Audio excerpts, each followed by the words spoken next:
If you were to ask any boy, 7 years old, 8 years old, 9 years old, where do you want to be when you're 25, 30? Where do you want to be? They're going to say, big house, fast car, beautiful wife. That's what they're going to say. Every single one. And slowly, the programming of the Matrix beats this dream out of men. I will tell you a story about me. I don't know, you're probably not old enough, but there was a game called, before Fortnite, before it all existed, the huge game when I was in my late teens, early 20s was Call of Duty Modern Warfare. So I used to play that game. And this is the advice. The advice is hang around with people who see things, people who have a good mindset. I was with my brother and I was like, oh, Andrew, I just completed this round. It's 41 kills, 1 death. That's pretty cool. Andrew looks at me from the couch. I swear to God, looks over me and goes, yeah, Tristan, but it doesn't matter, does it? I don't know, it doesn't matter, does it? And I turned that game off. And I don't think I've ever spent more than 10 minutes playing a video game ever since that day. So hang around better people. You know, if you're wasting your life, if you're wasting your talents, leave that group of friends. Cut low quality people out of your life. And slowly, as you go out into the world and apply yourself at different things that are more useful, you'll probably find out that you're not as useless as you think. I never wanted to be a multimillionaire. Andrew once said to me, famously, Tristan, if we could just find a way to make like 50, 100 pounds a day from home, that would alleviate a lot of our problems. Start small, because as you climb the mountain and you reach where you wanted to reach, you realize that there are new mountains to climb. There are new mountains to climb for me right now. And I'm at a level that a lot of people can't even dream of getting to. But you see it. It opens new doors when you accomplish the goals that you're aiming for. And it opens your eyes to what's possible from there. So don't think I want to be a multimillionaire. Think, okay, I want some financial independence. I want to work 20 hours at the fast food store instead of 40, but supplement my income from home. Okay, I've done that. Now I have more free time. Where do I go from here? I've reached that mountain. I've seen what's possible and aimed higher. That's it. So don't think how am I going to become a multimillionaire. Think of your short-term goals. Make sure your mother works less. Buy yourself some nicer clothes, you know, live in a better apartment, and think of how you can make those things happen. And as you go up in value as a man, you'll learn a lot about yourself, and from then you could tackle bigger goals.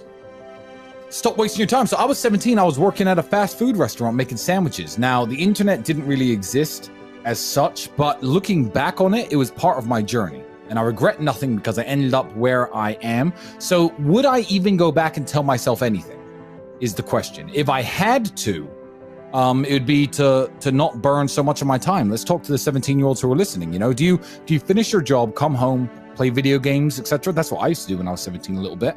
What I didn't do is come home and think, okay, let's work on something new. Let's try and build something. Let's start a YouTube channel. Let's start creating content instead of consuming content. Yeah, I'd tell myself to be a little bit more proactive with my free time and not around so much. And being a gentleman is very, very important. There doesn't have to be a winner. When you're going on a date with a woman and you're looking to sleep with her and she's looking to have a good time, you could both go home happy.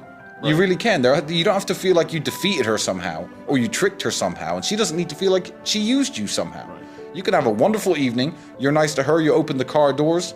You know, you buy her a bouquet of flowers. You have dinner. You make love. You go home. She's happy. You're happy. It's down to you. It's personal accountability.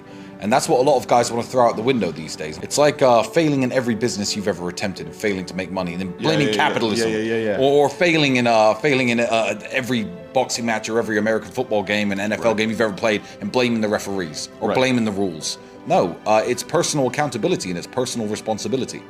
So I think a lot of these guys need to really, really look in the mirror, as I do. And sometimes I look at myself and think, Tristan, okay, you're a little out of shape.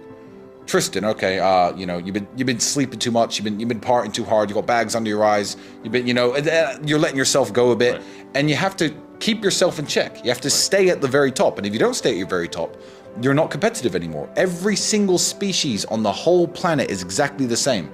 Every single female of every single species looks at the most competitive males and thinks, those are the ones I want to have my children. And women, human women, are exactly the same. So if you're not having the success with women that you want, don't go out there trying to blame women, and don't go out there trying to change women. And what people don't want to hear is that to become Tristan Tate was a slow process of hard work that took me 15 years. And I'm still working on myself. I think the Tristan Tate in 3 or 4 years is going to be a much better version of who I am now. Right. And what a lot of people want to do is, you know, blame their circumstances, but they don't understand that. I mean, height aside, you could change every circumstance about you. You could change how handsome you are. You could change how fit you are, how strong you are, how rich you are, how smart you are. I am very fortunate. I don't know what loneliness feels like. And that's something that most men can't say. And it's why me and my brother, when we understood through meeting very good friends of ours who were married for 10 years, felt alone. Ex-military guys who felt that sense of brotherhood and loyalty and companionship in the army, or on their sports team, their college baseball team, their fraternity, their football team, and they lose it.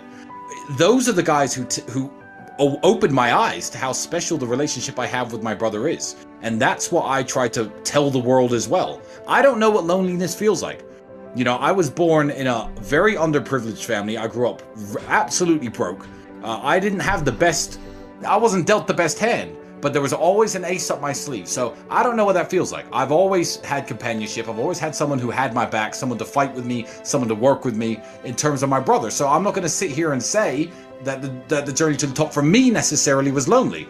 But let me tell the young men out there, you need to be able to identify low quality friends and cut them off and curate the people around you into a group of winners, a group of men who want to go out there and achieve the same things as you. And the journey to the top not only won't be lonely, but it will be far easier.